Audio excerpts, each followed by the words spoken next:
Hai teman-teman yang berbahagia, berjumpa kembali dengan saya Dr. Andri, spesialis kedokteran jiwa dari Rumah Sakit Omni Alam Sutera Tangerang.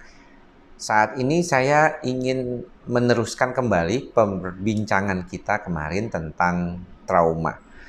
Jadi kalau dilihat dari berbagai komentar yang ada, dan juga tadi kebetulan ada pasien juga yang menceritakan sedikit masalah yang berkaitan dengan trauma masa lalu, maka saya seringkali mencoba untuk bertanya gitu ya kepada teman-teman ataupun mungkin pasien yang mengalami gangguan trauma yang berkaitan dengan peristiwa masa lalu yang mengganggu.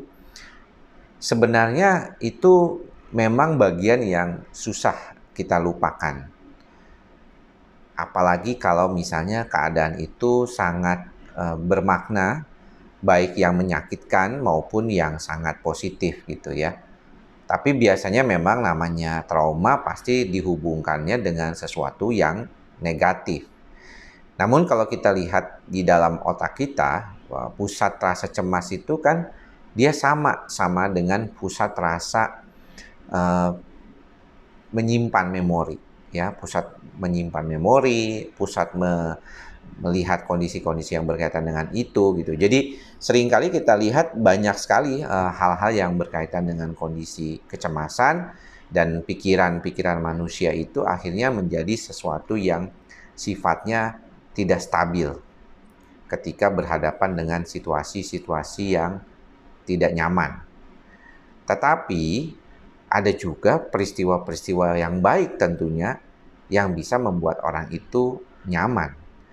Jadi kalau diperhatikan, si amigdala ini walaupun dia menyimpannya seringkali peristiwa-peristiwa yang negatif dan berkaitan dengan kecemasan kita, tetapi sebenarnya dia juga menyimpan hal-hal yang positif. Itulah mengapa di dalam proses trauma itu sendiri, hal-hal yang positif dan negatif itu sebenarnya sama kuatnya.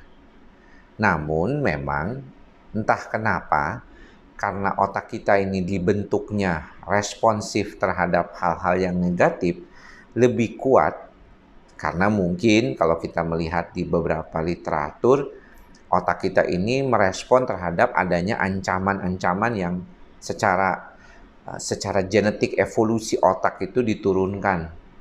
Jadi artinya dulu tuh kita selalu bersiap siaga terhadap situasi bahaya gitu ya di dalam pada saat manusia purba gitu, seperti itu. Nah, inilah yang sebenarnya perlu diperhatikan oleh kita di dalam bagaimana kita merespon kondisi tersebut. Itu yang paling penting. Saya coba tunggu sebentar. Nah, jadi kalau berkaitan dengan peristiwa baik maupun yang buruk, amigdala itu sama responnya di dalam kondisinya dia sebagai alat penyimpan.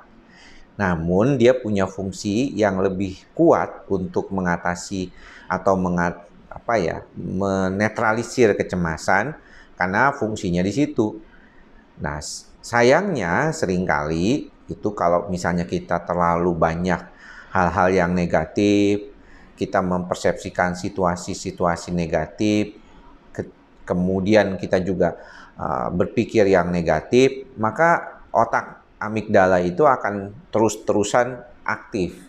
Dan bisa saja suatu saat kalau dia sudah tidak sanggup lagi, terjadilah gejala-gejala yang disebut gejala gangguan kecemasan.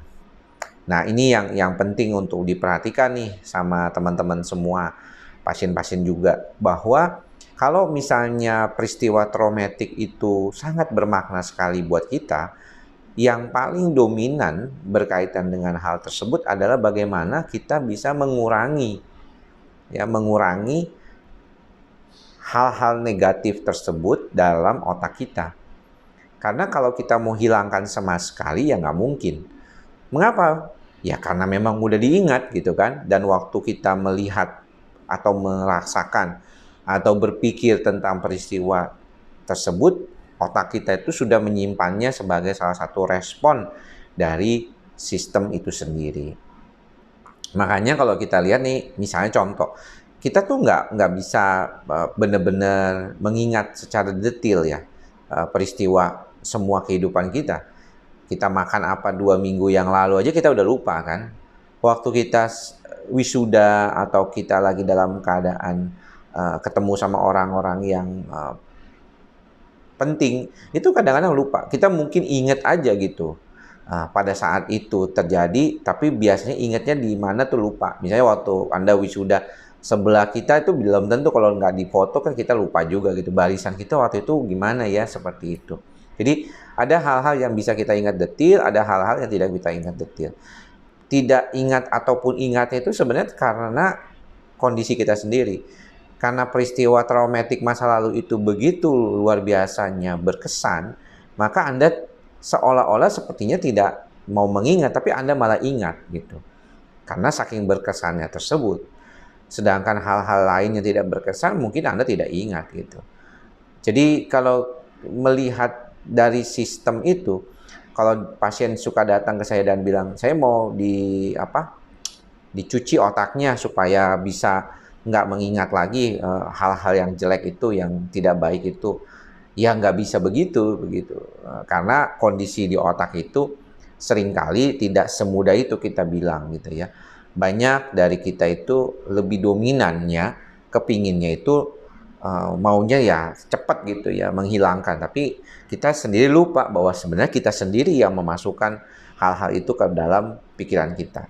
Lalu gimana ngelepasinnya? Melepaskan secara umum ya tentunya nggak bisa, karena udah terlanjur lama. Lalu yang bisa dilakukan adalah mengubah persepsinya.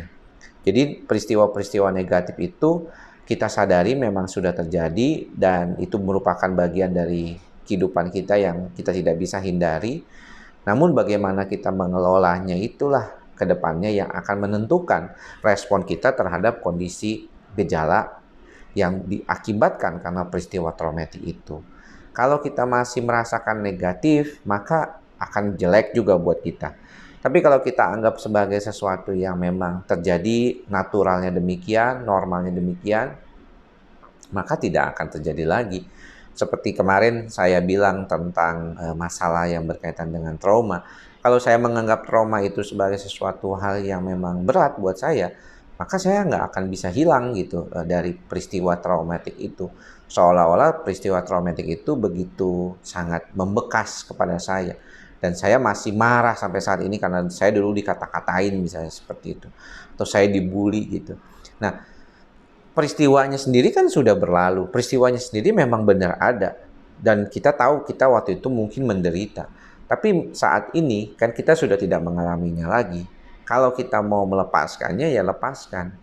Seperti kata Ajahn Brahm di dalam bukunya. Kalau kita terus kemana-mana membawa sesuatu, walaupun itu ringan, tapi tidak bisa kita lepaskan, apapun itu, kayu, botol air, mug, ataupun cup ya, ataupun cangkir, ataupun apapun lah, kita terus pegang kemana-mana, maka akhirnya kita akan merasakan kelelahan sendiri. Walaupun sebenarnya itu ringan, yang tadinya tuh nggak mengganggu, dia jadi sangat mengganggu. Cara keduanya adalah bagaimana kita bisa menempatkan pikiran-pikiran kita menjadi lebih dominan hal-hal yang positif. Ya, untuk itulah kita melakukan banyak hal-hal positif. Secara spiritual dengan bersembahyang, kita diingatkan untuk terus-menerus melakukan perbuatan baik, bergaul dengan orang-orang yang positif, membaca buku-buku yang positif. Itu adalah sebenarnya cara untuk mengkondisikan otak kita agar tetap mendapatkan input-input yang baik. Dan itu harus terus-terusan dan harus lebih banyak daripada input yang negatif. Kalau input positifnya lebih banyak, maka niscaya kita akan jauh lebih membantu diri kita agar lebih baik lagi. Jadi demikian apa yang bisa saya sampaikan. Apa yang terkait dengan trauma itu sendiri. Sebenarnya ini basic principle-nya aja. Memperbanyak hal-hal yang baik dan juga mengurangi atau melepaskan sedikit demi sedikit hal-hal yang telah menjadi ingatan negatif di otak kita. Mudah-mudahan ini bermanfaat ya. Jangan lupa untuk terus latihan dan latihan supaya bisa berhasil kemudian. Sampai bertemu lagi di lain kesempatan. Salam sehat jiwa. Bye-bye.